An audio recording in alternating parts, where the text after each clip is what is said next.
all change will cost you something. All change. I'm not talking about a shift. That is when a situation is shifted around. I'm talking about a real change. All change will cost you something. Why? Because it's in the nature of change that things are not the same anymore, or else it wouldn't be change. So if there is change, that means that the previous situation is gone and now there's a new situation.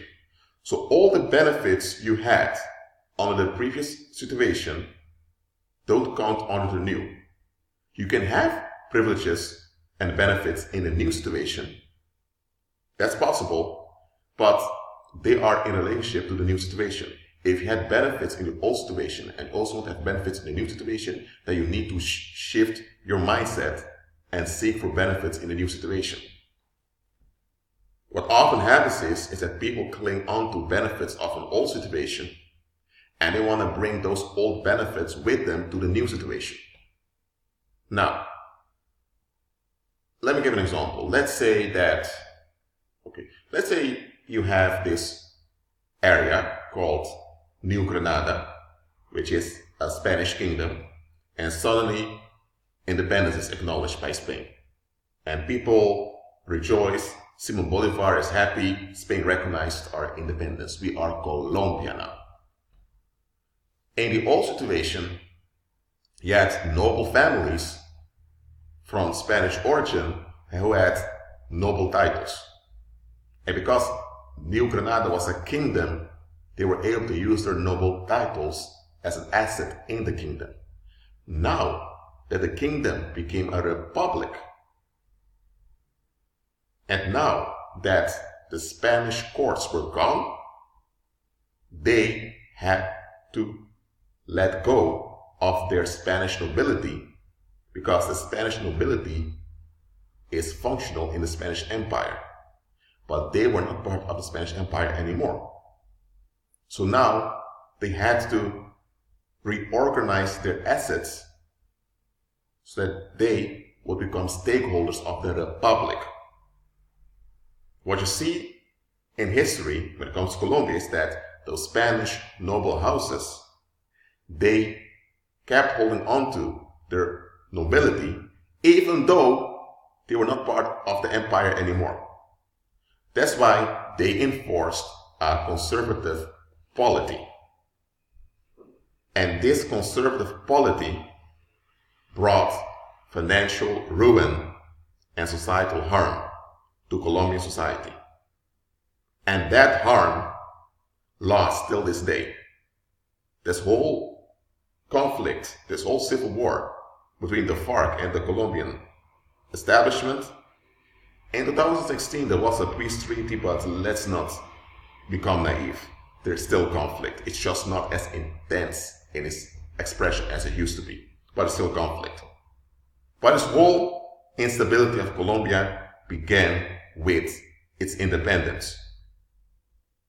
The independence wasn't well prepared. They had no navy, they had no fiscal policy, they didn't have their own diplomatic relations. They had nothing to function as a separate country. They just got the word from Spain, okay, King Fernando VII recognizes you, and in December 1819 they rejoiced.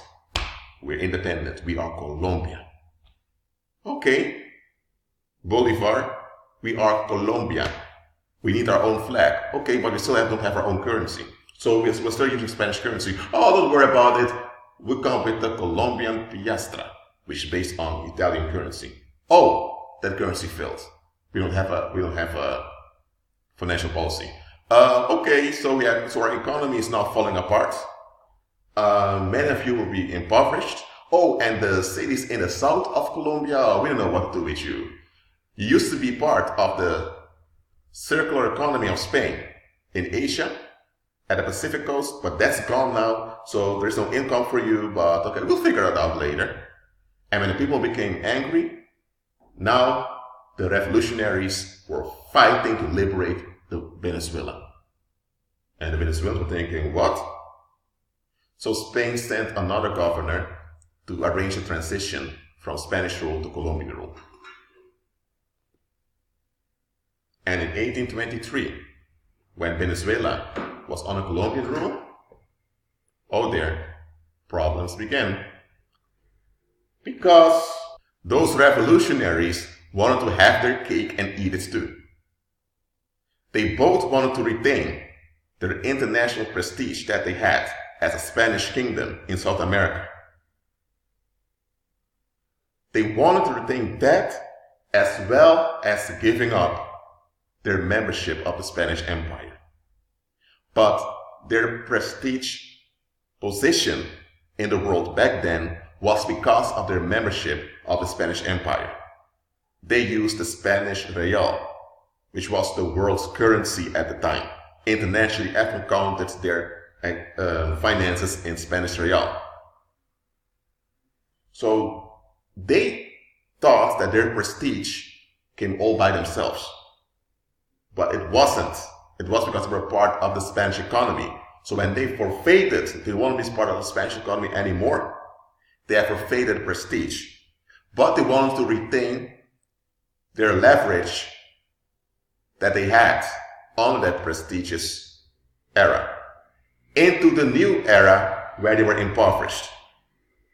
The change they longed for cost them their leverage. So the only way they would be able to keep their prestigious position was by turning on the people, and that's what happened. And there were no Spanish courts around to keep them in check, so they just went ahead. They did what they wanted to do until the late 1850s. Was it late 1850s? Well, actually, around the mid 1850s, when Britain and Spain together made claim onto them, cut it out, and then they cut it out. I'm using the example of Colombian history to show you that every change will cost you something. Too often people want something and they don't realize that what they want will cost a change. And often they're not ready, not prepared to deal with the effects of that change. That's why there are times the Holy Spirit will hinder the manifestation of your prayers. You pray, you fast, you make decrees and declarations, you're doing what you ought to do, and you're using God's strength for it. There are times God will suppress some of the manifestations you've triggered because God sees that you're not ready yet nor capable to deal with the effects and consequences of what you want. Because once what you want manifests, there is no way back. And that also happens with a lot of people. They want something so much, don't tell them anything, they just want it, don't try to change their mind, they want it, but when their will happens, now they realize that their will is not that desirable as they thought, or that it's impractical. Now they want to return back to how things were and just forget all about it. It doesn't work like that in reality. That is why it is important to always look at the context of why people want something. Also when it comes to yourself. Examine yourself to see whether you are in the faith. That's what's written in the New Testament. So you ought to examine yourself also. Well, that's it for now. Always keep agreeing with Christ and be at peace.